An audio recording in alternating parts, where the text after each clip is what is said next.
दोस्तों, सोनी लिव पे एक नई साइकोलॉजिकल रिवेंज ड्रामा आई है। सीरीज का नाम है कनखजुरा, जिसमें रोशन मैथ्यू काफ़ी ही डेंजरस और अनप्रिडिक्टेबल रोल में हैं। सीरीज का नाम है सेंटिपिड, मतलब एक ऐसा कीड़ा जो चिपक जाता है। और सच बताऊं, ये शो भी कभी कभी स्टोरी में चिपक जाता है, पर कभी कभी कहानी से फिसल भी जाता है। तो चलिए देखते हैं, क्या कनखजुरा ट्रूली एक नेक्स्ट लेवल थ्रिलर है या सिर्फ एक कंफ्यूज रीमेक। बात करें अगर स्टोरी की, ये कहानी है आशु की, एक यंग आदमी जो 14 साल जेल में रहता है और अब वो वापस नॉर्मल लाइफ में ढलने की कोशिश कर रहा है। But nothing is normal here.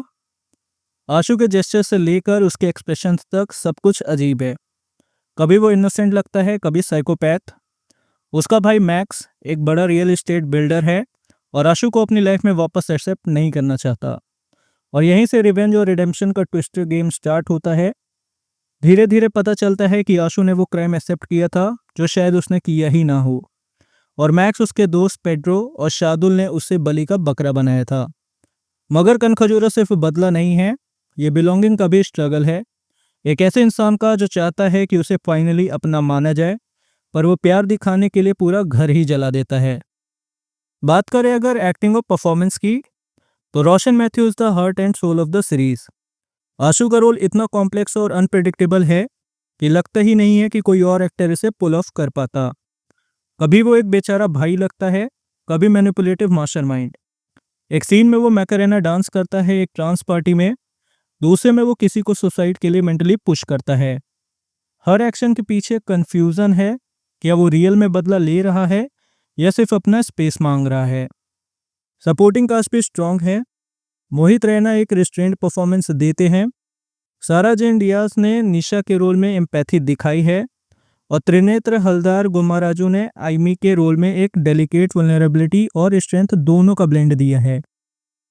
बात करें अगर पॉजिटिव साइड्स की, रोशन मैथ्यू की परफॉर्मेंस एक एक्टिंग मास्टर क्लास है। गोवा का सेटिंग टिपिकल बीची नहीं है। यहाँ का गोवा ग्रे, अंडर कंस्ट्रक्शन और ग्रीडी पॉलिटिक्स से भरा हुआ है।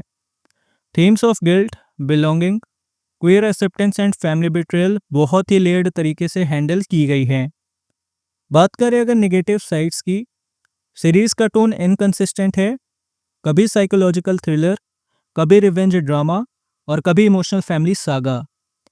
स्क्रीन प्ले प्रेडिक्टेबल लगता है, स्पेशली जब आशु के मैनिपुलेशंस बिलीवेबल नहीं दिखते। डीएसपी हिबा शाह का ट्रैक बहुत ही हाफ बेक्ड लगता है। उसका आशु के लिए प्रोटेक्टिवनेस समझ ही नहीं आता। बहुत ज़्यादा subplots, corrupt MLA, gang Wars, CCTV camera angles, सब कुछ डाल दिया गया है और असली कहानी मैक्स आशु के बीच डाइल्यूट हो जाती है। कनखजुरा एक ऐसा शो है जिसमें एक दमदार कहानी और ब्रिलियंट सेंट्रल परफॉर्मेंस तो है, लेकिन उस परफॉर्मेंस को समेटने के लिए जो नैरेटिव चाहिए होता है वो छूट गया है। ये सीरीज उतनी डेयरिंग हो सकती थी जितना आशु का कैरेक्टर है, पर ये सेफ खेलती है। अगर आप रोशन मैथ्यू के फैन हो या डार्क कॉम्प्लेक्स थ्रिलर्स पसंद है तो एक बार जरूर ट्राई करो। बट अगर आपको tightly written well paced revenge stories चाहिए तो ये सेंटिपिड थोड़ा सा रास्ता भटक जाती है। तो ये था हमारा रिव्यू कनखजुरा का, कि आपने ये सीरीज देखी। आपको आशु का कैरेक्टर डिस्टर्बिंग लगा या रिलेटेबल, कमेंट्स में ज़रूर बताएं। और अगर आपको वीडियो पसंद आया हो तो लाइक करें, शेयर करें और टू देसी क्रिटिक्स को सब्सक्राइब करना ना भूलें। मिलते हैं आपसे अगले रिव्यू में, तब तक के लिए स्टे देसी, स्टे क्रिटिकल।